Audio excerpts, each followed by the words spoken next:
At 17, my sister got me kicked out. Years later, she tried to expose me as broke at Christmas, not knowing I was a secret millionaire.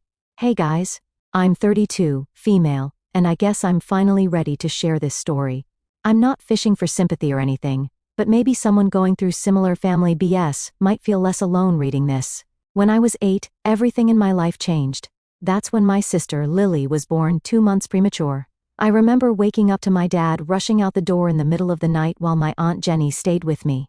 Everyone was freaking out about the baby, and even though I was just a kid, I could tell something was seriously wrong. Lily survived, obviously, but she was super fragile. When they brought her home, our house basically turned into a mini hospital overnight. Mom was constantly cleaning everything, and the place always smelled like those medical wipes and hand sanitizer. But the worst part was how I suddenly became a threat to my own sister. If I made even the tiniest sniffle or cough, Mom would completely flip out. "Sarah, was that a cough I just heard?" she'd ask, looking at me like I was carrying the plague or something. "We can't take any chances with Lily. Pack your backpack, you're staying at Grandma's for a few days." This happened all the time. I spent so many nights at Grandma's or Aunt Jenny's place that I had my own toothbrush and pajamas at both houses. At first I thought it was kind of cool, like mini vacations where I got to eat ice cream for dinner sometimes. But after a while, even my 8-year-old brain figured out what was happening. I was being pushed out of my own home because Lily was the priority. I still remember sitting in Grandma's guest room one night, crying because I just wanted to sleep in my own bed. I missed my stuffed animals, my nightlight, and just the feeling of being in my own space, you know. As I got older, I tried literally everything to get my parents to notice me. I worked my butt off in school and got straight A's. I stayed up late studying and won the district science fair in 5th grade. With this project about plant growth and different types of light, I was so excited to show my parents. They barely acknowledged it. And the thing is, I don't even blame Lily for any of this. She was just a baby, then a little kid. It wasn't her fault. But as the years went by, the pattern just got more and more obvious and painful. By middle school, I was desperate for any scrap of attention. Once, I aced a tough math test, and the teacher even wrote that I had exceptional talent. I showed it to my dad, hoping for a little recognition. He barely glanced at it and said, "Math comes easy to you. You should be getting perfect scores." Then went back to helping Lily with her basic multiplication. I just went to my room and cried into my pillow. Family get-togethers were worse. My parents would gush over Lily's smallest achievements. Lily learned a new song.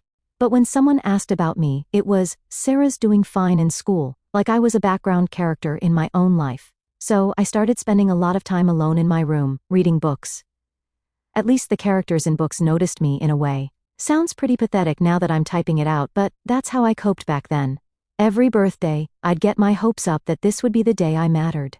And every year, something with Lily would take priority. On my 12th birthday, Lily had a dance recital scheduled for the same day. Guess which one was more important? So my party was just a quick cake after we got home from her recital. My parents were tired from the big day and went to bed early. I sat alone in the kitchen, eating leftover cake, watching the candles melt into the frosting. Let me tell you, when you grow up feeling invisible in your own home, you start to believe that's all you deserve. You start to think maybe there's something wrong with you, not with how they're treating you. By the time Lily turned 7, she wasn't even sick anymore. Like at all. Completely healthy kid.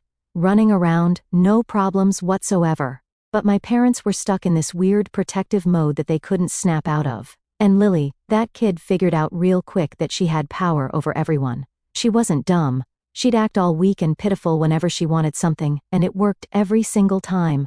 When we were in high school, Lily became a total drama queen, constantly, making up stories about how I was mean to her or scared her.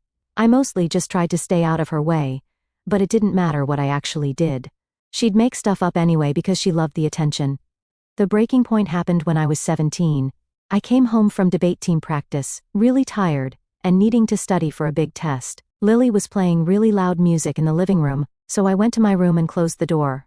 I didn't slam it or anything, just closed it normally because I wanted some quiet to study. About 10 minutes later, my dad burst into my room, looking super angry.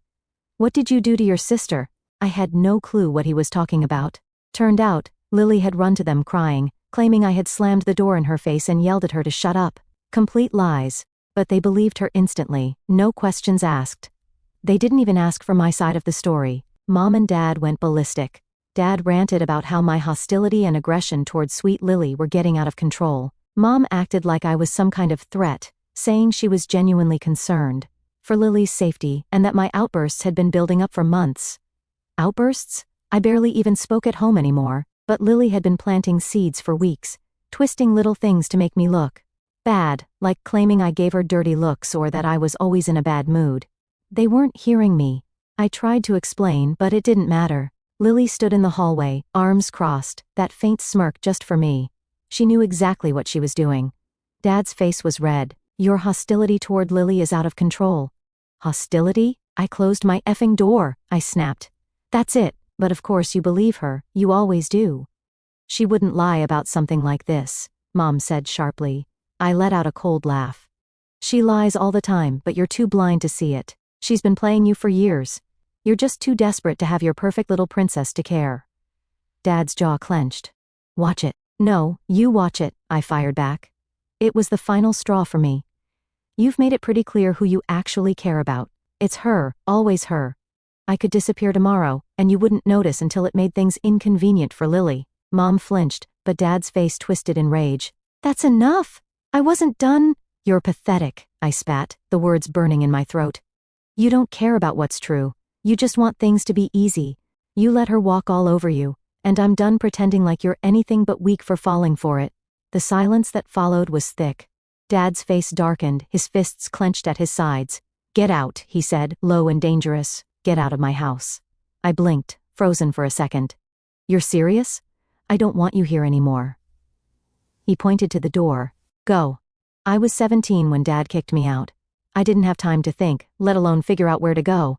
I shoved whatever I could into my school backpack and gym bag, leaving most of my stuff behind, books, photos, everything. I thought about going to Grandma's, but it didn't feel like an option. She was always kind, but she never pushed back against my parents. Every time I stayed there growing up, it felt more like being stashed away than welcomed. I wasn't about to show up just to be sent back, or told to work things out with Mom and Dad. So, I slept in my old Toyota that night, parked in the corner of a grocery store lot. I sat there until 3 in the morning, staring at my phone, waiting for them to call and say it was a mistake, that I could come home. The call never came. That first night turned into almost 4 months of living in my car. I'd park in different spots each night.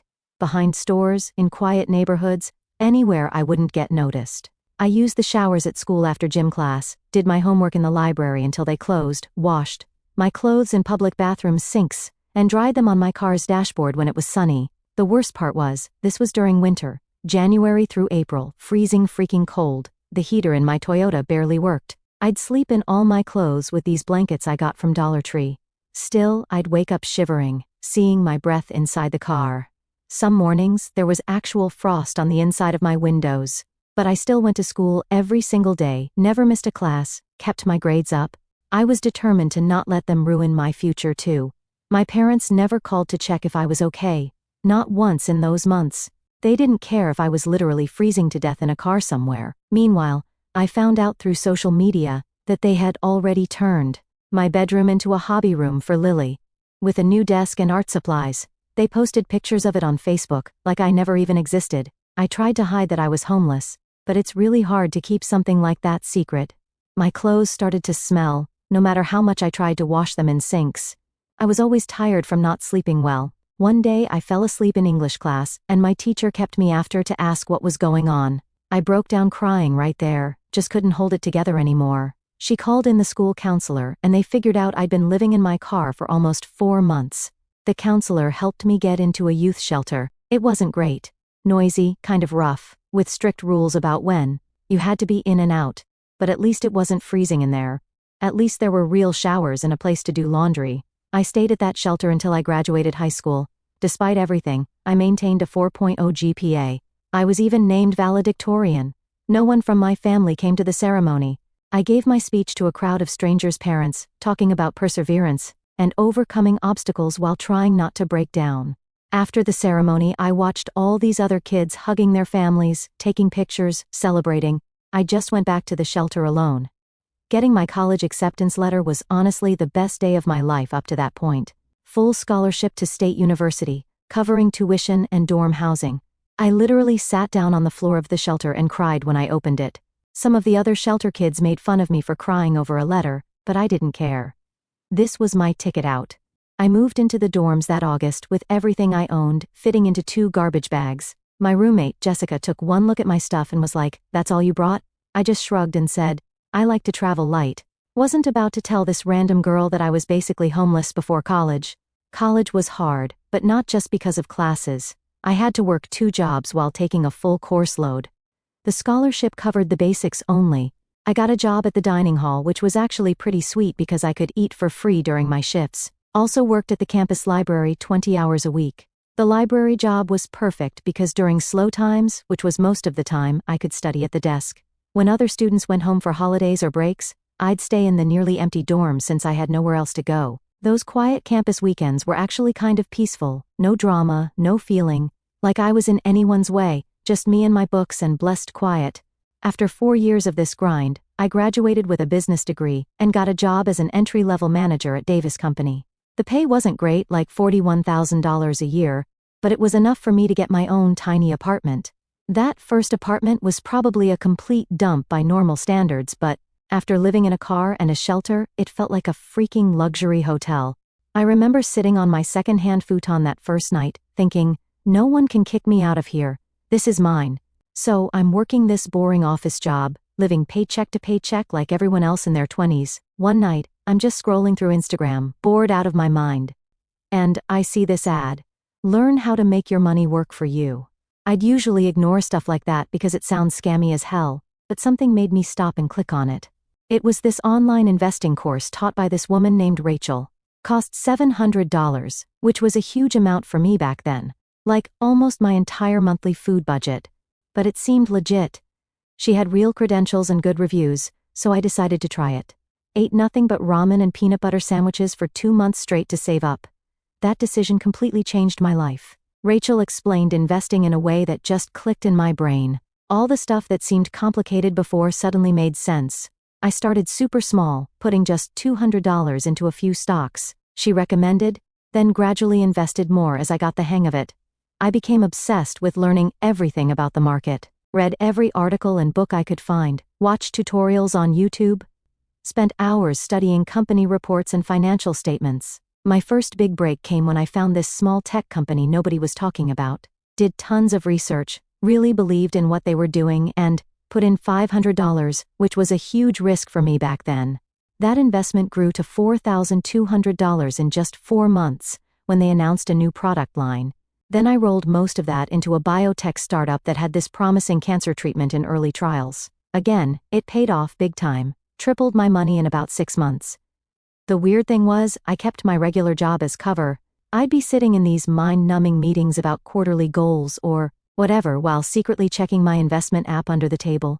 My boss would be droning on about a 3% increase in customer retention, and I'd be trying not to react when I saw one of my stocks had jumped 30% in a day. Every extra dollar I made went straight into investments.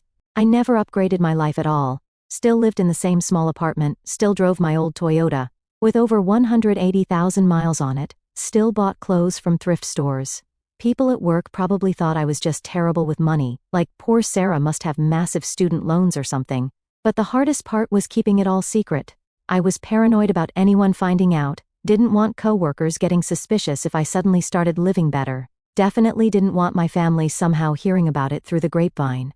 I hid my financial statements, never talked investments with anyone, used a separate email for all my trading accounts, and checked my portfolio only when I was alone. By the time I was 25, I was making more from my investments in a single day than I made in a whole month at my regular job. It was surreal. One random Tuesday morning, I checked my portfolio while eating breakfast and realized I just crossed the $1 million mark. I actually had to sit down on the floor because my legs went weak. $1 million printing dollars? Me, the girl who once lived in her car and counted quarters to do laundry. But I told absolutely no one. Not a single person knew. I was terrified that if my parents or Lily found out, they'd suddenly want to be family again. I'd seen how manipulative Lily could be all those years. I could just imagine what kind of sob story she'd come up with if she knew I had money. So, I kept living this weird double life. Regular boring job where I pretended to care about small raises, modest apartment that I apologized to visitors about old car that made embarrassing noises, all while watching my investment accounts grow by thousands every day. Sometimes I'd sit in my apartment at night, laptop open to my accounts, showing numbers that seemed completely unreal, and just laugh at how absurd it all was. I'd be at work earlier that day, pretending to be excited about a $600 annual raise, then come home to see I'd made $20,000 in a single day from a good investment move. My CO workers would complain about not being able to afford vacations, and I'd nod along like, yeah, times are tough, while sitting on enough money to buy the whole company building. I'd go out with friends, and we'd split the check down to the penny, and I'd act like that $3.50 for tax and tip really mattered to me. The secret started to weigh on me though. When you're hiding something that big, it creates this weird distance between you and everyone else. I couldn't talk about what I was really passionate about, investing. Couldn't explain why I sometimes seemed distracted because a stock was tanking. It was lonely in a way that's hard to explain, and it had been almost 8 years since I talked to anyone in my family. 8 years of spending holidays alone, celebrating birthdays by myself, just me and my secret bank accounts. I'd basically decided long ago that I was done with all of them forever, like, completely written them off. Then, out of nowhere, Aunt Jenny contacted me on Facebook. She sent a message saying she'd been thinking about me and asked if we could get coffee. Jenny was always the only one who'd been nice to me growing up. She'd actually slipped me birthday cards with $20 in them when I was a kid, and once bought me new shoes when mine fell apart and my parents wouldn't replace them. So, against my better judgment, I said yes to coffee. We met at this Starbucks near my office. It was weird seeing her after so long. She looked older, gray hair now, but still had the same kind smile. After some awkward small talk about her job and how the rest of the extended family was doing, she got to the real reason for wanting to meet. Your parents are having some money problems, she said carefully, watching my reaction like she was worried I might explode or something. Your dad got laid off from his job about 6 months ago. They're saying it was downsizing, but honestly, I think he just couldn't keep up with the younger guys. And Lily, she paused, sighing. Well, she dropped out of that expensive college they were paying for. Carleton, I think it was called. I felt absolutely nothing when Jenny told me about their money problems. No happiness, no sadness, just nothing. Like hearing about strangers on a TV show I didn't watch. She said they'd been asking about me lately, wondering how I was. Sure. More like wondering if I had money they could use. I kept it simple. Told her I was fine, still working my regular job. She looked relieved, probably thinking I'd been living under a bridge. Then she suggested I come to Christmas, said it might be nice to reconnect. Everything in me wanted to say, hell no, run away, don't get sucked back into their toxic scent. But some tiny part of me, the part that still remembered being that little girl desperate for her parents' attention, wondered if they'd changed at all. Plus, I was kind of curious. What would they say to me after all this time? I'll think about it, I said, which was more than I should have promised. Jenny seemed happy with that and changed the subject. We finished our coffees, did an awkward hug goodbye, and I figured that would be the end of it. But a week later my phone rang with a number I didn't recognize. I almost didn't answer, but I was expecting a call about an investment property, so I picked up. Sarah, is that you? Her voice sounded exactly the same as I remembered, sending this weird chill down my back. Yeah, it's me, I said flatly. Oh, sweetheart, we've missed you so much, she gushed, like we'd been separated by some freak accident. And not because they literally kicked me out of the house for closing my bedroom door. Jenny said she saw you. You're working at Davis? That's wonderful. We'd love for you to come to Christmas dinner. Everyone will be there. The fake cheerfulness in her voice made me want to throw up. Why now, Mom? I asked coldly. Why contact me after all these years? Oh, Sarah, don't be like that. Family is family. Water under the bridge. Lily asks about you all the time. That was such an obvious lie, it was almost funny. Lily hadn't given us about me since we were little kids. She was probably just running out of people to mooch off of now that her college dreams crashed and burned. Does she? I said, not hiding how skeptical I was. Of course. She's matured so much, Sarah. We've all had time to reflect. Please say you'll come to Christmas. It would mean so much to all of us. Against all logic and self-preservation instincts, I agreed. Maybe it was the loneliness talking, that hollow ache that never really left. Or maybe I was just craving some kind of closure, or hoping against every ounce of reason that they'd changed. Or maybe I just didn't want to feel so empty anymore. Fine, I'll come to Christmas dinner. Oh, that's wonderful news. I'll make your favorite dessert. Do you still like chocolate cake? I almost laughed. My favorite dessert had been apple pie since I was like 10. She didn't even know the most basic things about me. Sure, chocolate cake is fine, I said. No point in correcting her. I hung up, feeling weird. Later, Sarah, honey, we're in a bit of a tight spot, Mom said, trying to sound casual. The mortgage is behind, and with Lily's student loans. And there it was. The real reason for the family reunion. Not we miss you or we're sorry we were terrible parents. Just we need money. How much? I asked coldly. Just $33,000 would help us get through this month, she said, trying to sound desperate but also entitled. Like I owed them this. We'd pay you back, of course, once your father finds a new position. I thought about my investment account, now worth over $7 million. I thought about freezing in my car all those winters ago. I thought about them turning my bedroom into Lily's hobby room while I was literally homeless. Part of me wanted to tell her to go to hell, but another part wanted to see how this would play out. Would they actually be grateful? Would they finally see me as valuable? Or would they just take and demand more? I can send $1,500, I said. That's all I can spare right now. A complete lie, obviously. But I wanted to see their reaction to getting less than they asked for. She sounded disappointed but accepted. That would be helpful. Thank you, Sarah. I set up a monthly transfer, telling myself it was just an experiment, just to keep an eye on them. But honestly, some broken part of me still wanted them to finally see me, to finally be proud of me, to treat me like I mattered. The transfer went through the next day. Mom called to thank me, but it was brief and a little cold, like she was annoyed I hadn't sent the full amount she'd asked for. Dad never called to say thanks at all. Over the next few weeks I got a few texts from Lily, super fake, overly friendly, asking how I was doing, saying she missed her big sis. I responded minimally. She never once apologized for her role in getting me kicked out, never acknowledged any of the past hurt, just acted like we were best buddies who'd lost touch. One night she texted, "Oh my God, did you hear? Dad's car broke down. They can barely pay bills already, and now this. So stressful for all of us." The hint was about as subtle as a brick to the face. I didn't respond. As Christmas got closer, I started getting more and more anxious.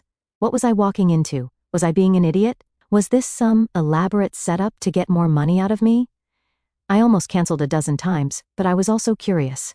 Part of me wanted to see their faces when they realized I wasn't the desperate, broken girl they'd thrown away. I had a stable job, my own place. I was doing just fine without them. That would be satisfying at least. When Christmas Day arrived, I sat in my car outside my parents' house for, like 15 minutes, seriously debating whether to just drive away. My stomach was in knots, but I finally forced myself to get out and walk to the door. Standing on their porch, I almost turned around and left like 3 separate times, but I rang the doorbell. Mom opened it, looking older but basically the same. "Sarah, you came!" She gave me this awkward hug that I didn't return, just stood there like a statue while she wrapped her arms around me. The house was full of relatives I barely remembered. Aunt Jenny gave me a genuine smile from across the room. Everyone else just looked uncomfortable, like they didn't know what to say to me. A few cousins I hadn't seen since I was a teenager gave me these weird, pitying looks, like I was some charity case they had to be nice to. Lily was sprawled on the couch, scrolling through her phone. She'd put on like 30 pounds since I last saw her, and had that permanently annoyed expression of someone who's used to getting their way all the time. When she saw me, her eyes narrowed. "Well, look who it is. Still wearing the same cheap clothes, I see," she said, eyeing my outfit. I was wearing a simple sweater and jeans, nothing fancy, but not exactly rags either. "Nice to see you too, Lily," I said flatly. Dad nodded stiffly from his recliner. "Your mother says you've been helping us out financially. That's good." I just nodded. I didn't know why they were acting nice exactly, but I'd been sending them $1,500 a month for 3 months now, curious to see if it would change anything between us. Dinner was this weird performance. Mom made a big show of serving me first, making comments about how wonderful it was to have the whole family together again. But every other sentence was about Lily. "Lily almost finished her degree, you know. She's just taking a little break. Lily's been offered several positions. She's just waiting for the right opportunity." I noticed Lily watching me closely whenever money came up, like when Dad mentioned their roof needed repairs, or when Mom talked about Lily needing a new car for job interviews. She was studying my reactions, probably trying to figure out exactly how much money I had. I kept my face neutral, just nodding sympathetically, like any normal person with a modest income would. After dinner, Mom brought out a chocolate cake. "I made your favorite," she announced proudly. I didn't correct her that my favorite had been apple pie since I was 10, I just thanked her and took a small slice. That's when Lily started in. So Sarah, how's that tiny apartment of yours? Still in that sketchy neighborhood? She asked. It's fine, I said. And that old Toyota? Still running? Must have what, 200,000 miles on it by now? She pressed, a mean little smile playing at her lips. Something like that. Must be hard, barely making ends meet at your age, she continued. I mean, you're what, 32, and still just an office drone? I could feel where this was going. She was trying to embarrass me in front of the whole family, trying to make herself look better by comparison. Even though she was the one who dropped out of college and was living with our parents. I manage, I said simply. She laughed, but there was no humor in it. Yeah, you're managing so well, you can only afford to help mom and dad with $1,500 a month. Do you know how insulting that is? They asked for $3,000. They need $3,000. Aunt Jenny tried to intervene. Lily, that's not appropriate dinner conversation. No, I want to know, Lily cut her off. I want to know why she's being so stingy when our parents are struggling. When I have student loans crushing me, when we could lose this house. Mom looked uncomfortable. Lily, please. Sarah is helping as much as she can. Is she though? Lily's voice got louder. Look at her, always been cheap, always pinching pennies with those second-hand clothes and that discount haircut.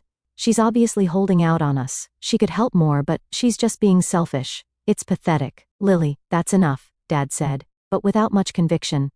But Lily was on a roll now. I know how much you make, Sarah. You can definitely afford more than $1,500 a month. You're just being selfish. The table went quiet. I realized Lily had planned this ambush all along. How much do I make, Lily? I asked calmly. You said you looked me up, so tell everyone exactly how much I make. She faltered slightly before regaining her confidence. Like $55,000 a year, which means, after taxes and you're cheap. Apartment? You should have plenty left over to actually help your family. I nodded slowly. Interesting math. It's not math, it's fact, she snapped.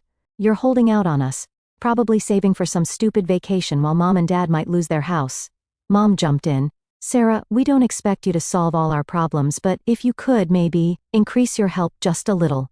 And there it was, the whole setup.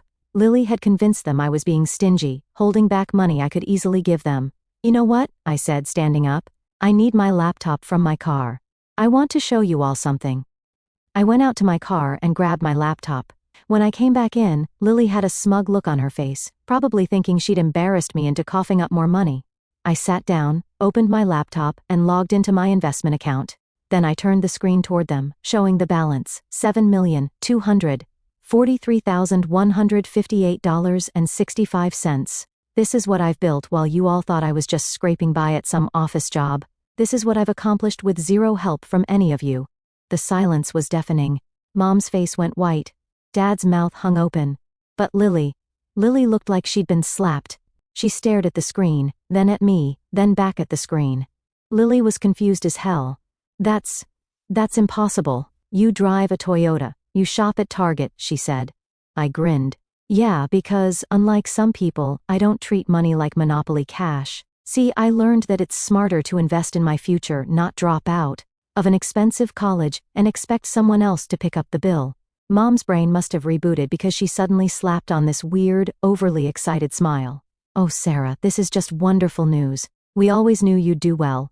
Always said you'd make something of yourself. Dad nodded like a bobblehead. That's my girl. Always had a good head for business.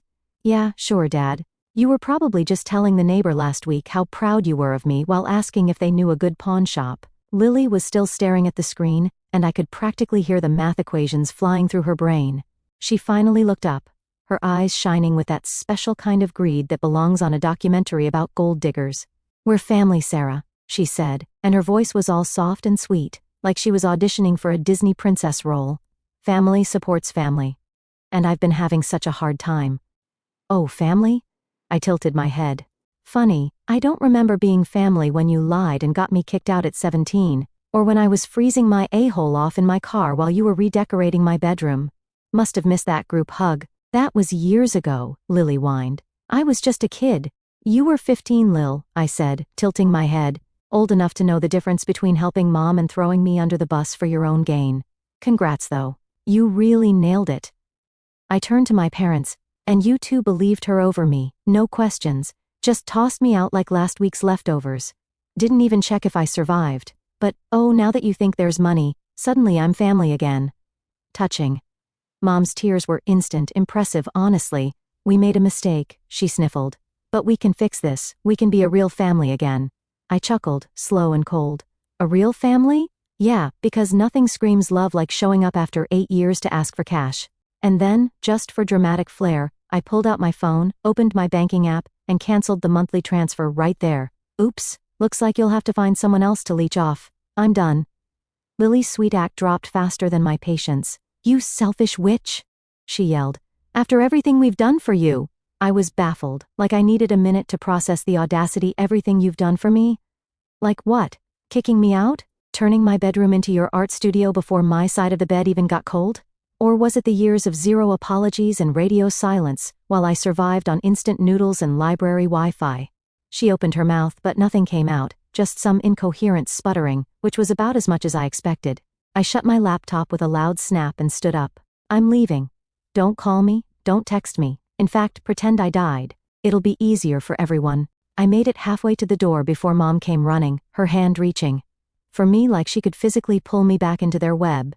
Sarah, wait. We're your parents. You owe us. I turned, smiling coldly. I owed you nothing when you threw me out like garbage. I owe you even less now. Dad, never wanting to be outdone, called after me, you ungrateful little... I spun back so fast he shut up mid-sentence. Ungrateful? For what? For being kicked out? For freezing in my car while you redecorated my room? For being ignored and discarded for 8 years until my bank account got interesting? No apology, just blank, guilty stares. I opened the door and left. As I shut it behind me, I felt something inside me click into place, like a door slamming on an entire chapter of my life. Walking to my car, I glanced back once. Lily was watching me from the window, her expression this weird cocktail of shock, fury, and panic. The kind of look someone gives when they realize the ATM just ate their last card. I was barely through my apartment door when my phone started blowing up. Lily was calling non-stop, switching between leaving nasty voicemails. You think you're so much better than us now? And fake apologetic ones. I'm sorry I got upset, I was just shocked. Mom texted about 50 times, starting with guilt trips and ending with straight-up demands for money. Dad left fewer messages, but his were the most threatening, talking about legal obligations and how I'd regret this decision. I blocked all their numbers that night, but it was just the beginning. 3 days after Christmas, I came home from the gym to find Lily sitting in her car outside my apartment building. When she saw me, she jumped out and rushed over. Sarah, please, can we talk? She asked, looking desperate. I'm sorry about Christmas. I was just surprised, that's all. There's nothing to talk about, I said, trying to move past her. She grabbed my arm. You don't understand. I'm in real trouble. The student loans are not my problem. I finished for her. Let go of my arm. Her face changed instantly, the fake sweetness replaced by the same mean expression I remembered from childhood. You always thought you were better than me, didn't you? Even when we were kids. And now you think because you have money, you can just ignore your family? Lily, we haven't been family since the day you lied and got me kicked out. Oh my God, are you still hung up on that? She sneered. It was one little lie. How was I supposed to know they'd go nuclear? I stared at her, stunned by her complete lack of remorse. You knew exactly what you were doing. You wanted my room. You wanted all the attention and you got it. Congratulations. I didn't know you'd end up homeless, she protested, but I could tell she was lying. And anyway, look how well it worked out for you. You're rich now. No thanks to any of you. Her face got ugly then. You know what? Mom and Dad are right. You owe us. And if you don't help us voluntarily, we'll make you. Is that a threat? It's a promise. Dad's already talking to lawyers. You have a legal obligation to support your parents in their old age. It's called filial responsibility. Look it up. I actually laughed. Tell Dad to save his money on lawyers. Those laws only apply in certain states under very specific circumstances, and none of them apply here. We'll see about that, she snapped. And I'm telling everyone what a selfish witch you are. The whole family, all our old friends, everyone will know. Go ahead, I said calmly. Tell them I won't give my abusive parents money. Tell them I won't fund your dropout lifestyle. See who actually cares. After she stormed off, their campaign didn't stop. Mom went on Facebook with a dramatic post about her troubled daughter. Abandoning her struggling family, playing the victim card hard. Dad actually consulted a lawyer. But when he was told he had no legal claim to my money, he switched to threats, saying he'd report me to the IRS for hiding assets, which I wasn't. Every penny was legit and taxed. That was my last straw. I gave notice at my apartment, took a leave of absence from work, and started searching for property in Colorado. I wanted distance, both physical and emotional. Found a cabin-style house near a small town in the Rockies, paid for it outright, packed up only what mattered, and left. Changed my phone number, email, everything. The day I drove away felt like my first real breath in years, like I'd finally stepped out of the shadow they'd kept me under. In Colorado, life started to feel real again. I volunteered at a youth shelter, remembering too well what it felt like to be young and homeless. That's where I met Alex. Kind, patient, the exact opposite of anyone from my past. We started dating, and 6 months in, I told him everything. About the homelessness, the secret investments, the mess with my family. I was terrified he'd look at me differently, but all he said was, "Are you okay? Not about the money, not about the drama, just about me." A year later, we were married by a lake near our home, surrounded by people who actually cared. We built a foundation to help kids aging out of foster care, breaking the cycle I came from. And when our babies, who'd been bounced around the system, came into our lives, it felt like everything had come full circle. And yeah, that's where I'm at now. Tell me what you guys think.